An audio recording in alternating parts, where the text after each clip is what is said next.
Friends, welcome to दिमाग की बत्ती।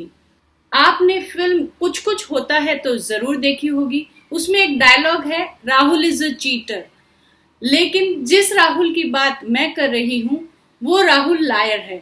जी हाँ, मैं बात कर रही हूँ राहुल गांधी की, जो कि देश की जनता को भ्रमित करने के लिए आए दिन सरेआम अपने सोशल मीडिया पर झूठ बोलते रहते हैं।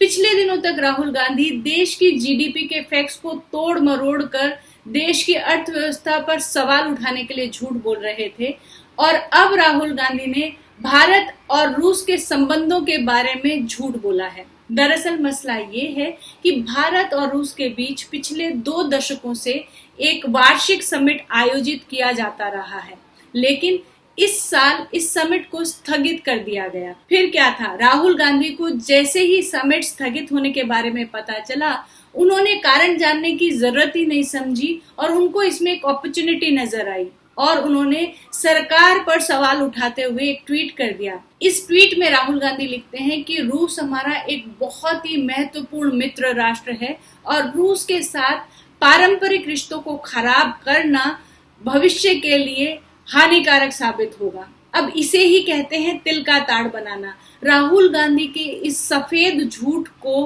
रूस के राजदूत ने अपने एक ऑफिशियल स्टेटमेंट के थ्रू बेनकाब कर दिया। रूस के राजदूत ने एक आधिकारिक वक्तव्य जारी किया और उन्होंने बोला, इस समिट को स्थगित करने का फैसला दोनों देशों ने मिलकर लिया और इसको स्थगित करने का मुख्य कारण है कोरोना महामारी। और ये इतनी छोटी सी बात है जो कि हर कोई समझ सकता है कि आज की तारीख में ऐसे बहुत सारे कार्यक्रम हैं जो कोरोना की स्थिति को देखते हुए रद्द किए जा रहे हैं, लेकिन राहुल गांधी को असलियत देखनी ही नहीं है, उनको असलियत समझनी ही नहीं है। क्योंकि अगर वो असलियत समझ लेंगे, भारत में होते हुए डेवलपमेंट्स को एक्सेप्ट कर लेंगे, तो उनके पास राजनीति करने का मुद्दा ही खत्म हो जाएगा। क्योंकि अगर आज की तारीख में आप राहुल गांधी की ट्विटर टाइमलाइन उठाकर देखें तो आपको महामारी के इस दौर में एक भी सकारात्मक बात देखने को नहीं मिलेगी। आपको सिर्फ और सिर्फ तोड़ मरोड़ के रिप्रेजेंट किए गए facts,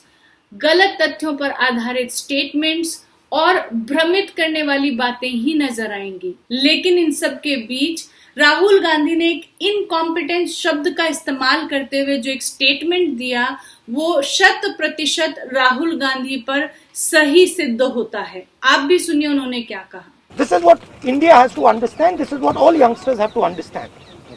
You have an incompetent man who doesn't understand anything running a system on the behalf of 3 or 4 other people who understand everything. यकीन मानिए, आज के दौर में कांग्रेस का एक एक कार्यकर्ता इस इनकॉम्पिटेंट शब्द से रिलेट कर पा रहा होगा।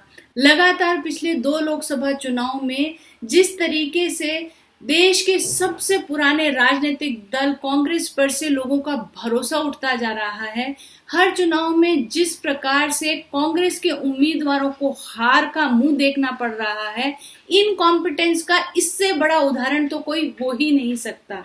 ये इनकॉम्पिटेंस ही है कि आज कांग्रेस के पास इतनी सीटें भी नहीं हैं कि वो लोकसभा में आधिकारिक तौर पर विपक्ष की भूमिका में बैठ सके। राहुल गांधी के नेतृत्व में आज जो कांग्रेस के हाल हैं और जिस तरीके से राहुल गांधी के हर प्रेस कॉन्फ्रेंस के बाद सोशल मीडिया कॉमिक मीम्स से भर जाता है, ये सब देखकर यही लगता है कि अब कांग्रेस को राजनीति से संन्यास ले लेना चाहिए और एक कॉमेडी चैनल शुरू कर लेना चाहिए। क्योंकि जनता उनको वोट तो कतई नहीं देगी, लेकिन हाँ, टीआरपी जरूर दे देगी।